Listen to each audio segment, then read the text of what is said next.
Bienvenue à Agnoto Show. Nos chers auditeurs, aujourd'hui nous allons parler d'un sujet à la fois intime et social. Un sujet qui touche de nombreuses femmes noires et femmes africaines vivant en Occident. La question du célibat, de la solitude et des relations amoureuses. Ce n'est pas un sujet facile à aborder, car il touche à la sensibilité, aux émotions profondes, mais aussi aux réalités sociales et culturelles.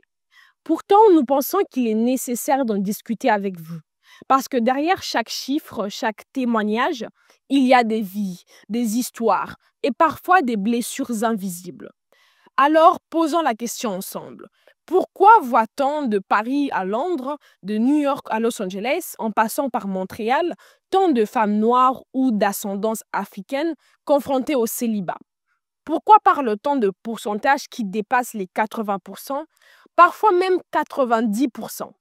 Est-ce une fatalité ou les résultats d'un système plus complexe?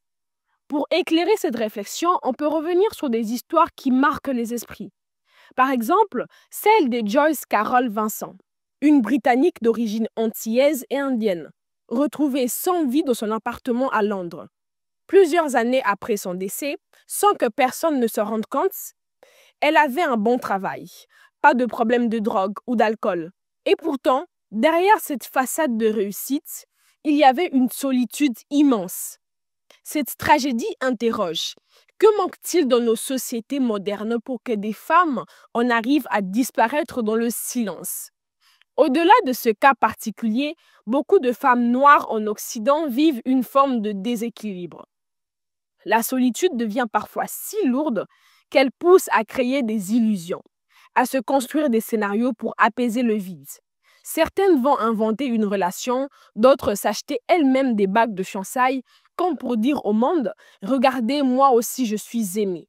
C'est un mécanisme humain, une manière de se protéger face à la pression sociale.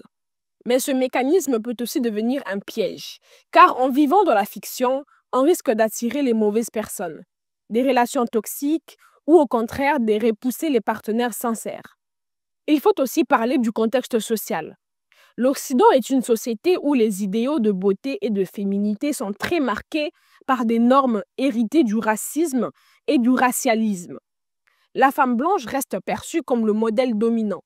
Les femmes noires, elles, se retrouvent souvent marginalisées, poussées à modifier leur apparence pour correspondre à une norme qui n'est pas la leur.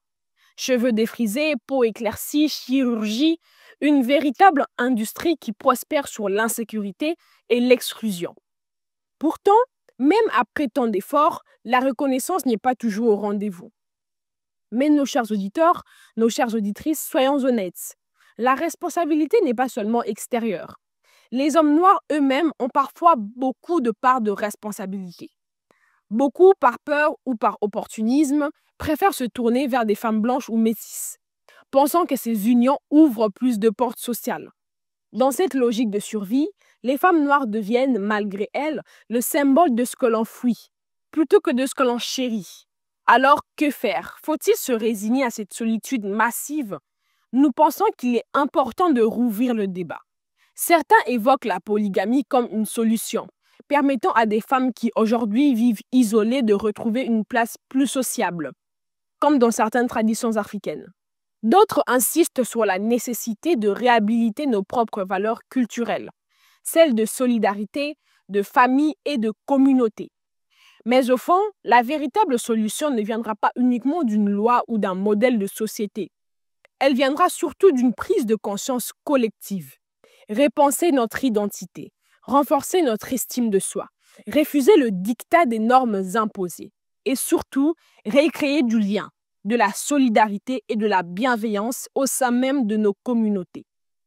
Voilà, nos chers amis, aujourd'hui nous avons parlé du célibat des femmes noires et africaines en Occident, de la solitude, de ses causes profondes et des pistes de réflexion possibles. C'est un sujet lourd mais nécessaire, car derrière ce débat, il y a des vies, des rêves et des cœurs qui aspirent simplement à aimer et être aimés. Nous espérons que cette discussion vous a plu et qu'elle vous donnera matière à réflexion, à échange et peut-être même à action. C'était Lady Congo à partir de Kinshasa. Peace and love, on est ensemble.